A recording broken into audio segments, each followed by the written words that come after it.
हमें आग की पता चला कि आग लगी हुई है। तो क्योंकि अलीगंज पेट शॉप था जो लखनऊ का एक प्रतिष्ठित पेट शॉप है। ऊपर लाइब्रेरी, तो मुझे लगा कि वहाँ पे बहुत सारे पेट थे, क्योंकि हमें पहले से पता था।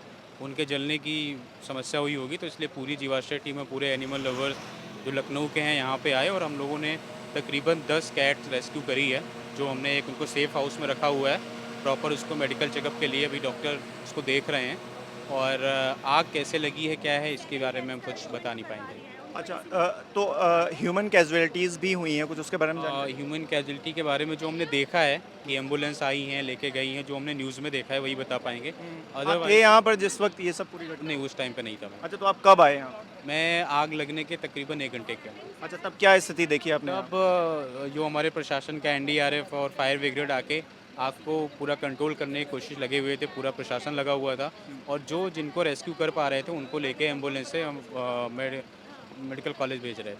हुँ, हुँ, हुँ। यहाँ पर बताया जा रहा है 15-16 लोगों की कैजुअलिटीज़ हुई है। मे बी, क्योंकि जिस हिसाब से आग लगी थी अंदर स्टूडेंट पढ़ रहे थे, तो 15-16 भी हो सकते हैं। अभी हमने दैनिक भास्कर की न्यूज़ पे देखा है कि पीएम हाउस में बहुत सारे बच्चों को भेजा गया है जो बेचारे तैयारी कर रहे थे। हुँ। तो उनके प्रति हमारी दुखद संवेदनाएं हैं। अच्छा, जिस वक़्त आप पहुँचे यहाँ पर तो उस वक़्त उसके बाद कोई मतलब बचाव कार्य नहीं उसके हुआ, बाद मतलब भी ब हो कंटिन्यू चुका था जो कुछ भी? एम्बुलेंस आ रही थी, जा रही थी, अभी भी बहुत सारी एम्बुलेंस हुँ, खड़ी हैं। हुँ। और क्योंकि बड़ी एक लाइब्रेरी थी, तो उसके अंदर भी अभी रेस्क्यू चल रहा है। जैसा भी होगा वो आपके सामने ही दिखेगा। घटना से हम 1 डेढ़ घंटा पहले यहाँ से ही गुजरे थे, तब ऐसी घटना नहीं थी। हम जैसे राजाजीपुरम पहुँचे तो न्यूज़ के माध्यम से पता चला। हम लोग बराबर इस पेट शॉप पे आते थे, हम लोग क्योंकि वेटनरी से हैं, तो हमेशा इस पेट शॉप से आना-जाना लगा रहता था। और हम लोग जब आए हैं तो लगभग सब कुछ जल चुका था। बस हम लोग रेस्क्यू के लिए आए तो 7 कैट बेसमेंट में बच पाई हैं। अनुमान ये है कि 15-20 कैट थी या कुछ डॉग थे, लेकिन पूरी जानकारी नहीं है। लेकिन जो 7 कैट हम लोग रेस्क्यू करके बचाए हैं, अभी वो स्वस्थ हैं। 3-4 इंजर्ड थी, जिनका अभी हम लोग बेसिक फर्स्ट एड कर दिए हैं।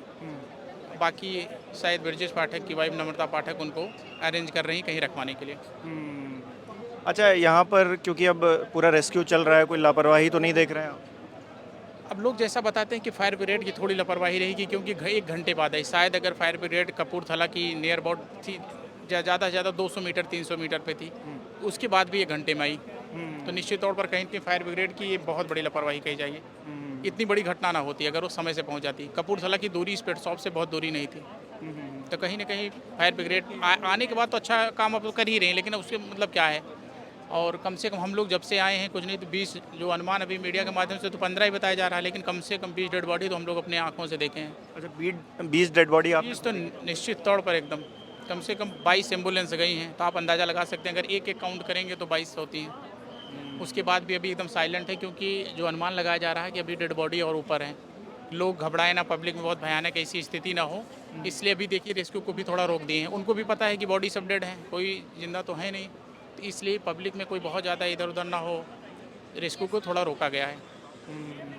ऐसा भी लोग बता रहे हैं कि छत पे भी 7-8 डेड बॉडी हैं, ऐसा अनुमान लगाया जा रहा है। अच्छा, आपको लग रहा है कि क्योंकि फायर एक्सटेंशन या फिर ऐसी चीज़ें नहीं रही होंगी इसलिए भी चीज़ें और बढ़ गई? मतलब जो सुरक्षा के इंतज़ाम नहीं, होते थे अगर पहले उसमें से। सर देखिए लापरवाही है, अगर उसमें भी लापरवाही फिर देखी जाए तो कहीं न कहीं फायर ब्रिगेड की अगर इतने बड़े कॉम्प्लेक्स की एनओसी दी कि नहीं दी, इसमें भी तो लापरवाही है। और एक अगर कोचिंग चल रही है उसमें भी एक दरवाज़ा, जबकि कई एंट्री गेट होने चाहिए। ये बिना मानक, ये भी तो है कि मानक के अनुरूप तो था ही। अच्छा, इसमें आप बता रहे हैं एक ही दरवाज़ा था? हाँ, आने-जाने के केवल लिए एक जीने ही? का, जीने का ही था। अच्छा, एक ही था। हाँ, एक ही दरवाज़ा था, उसमें तो कोई डाउट नहीं है, एक ही दरवाज़ा था, कोई और निकलने का नहीं था। एक से एंट्री थी, उसी से निकलना भी था।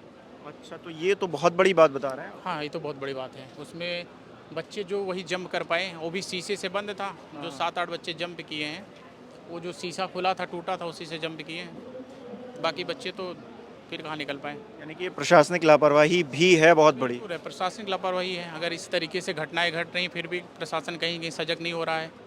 बहुत सारी घटनाएँ होती हैं कि फायर को तो निश्चित तौर पर सजग होना चाहिए था, एनओसी क्यों नहीं दिया?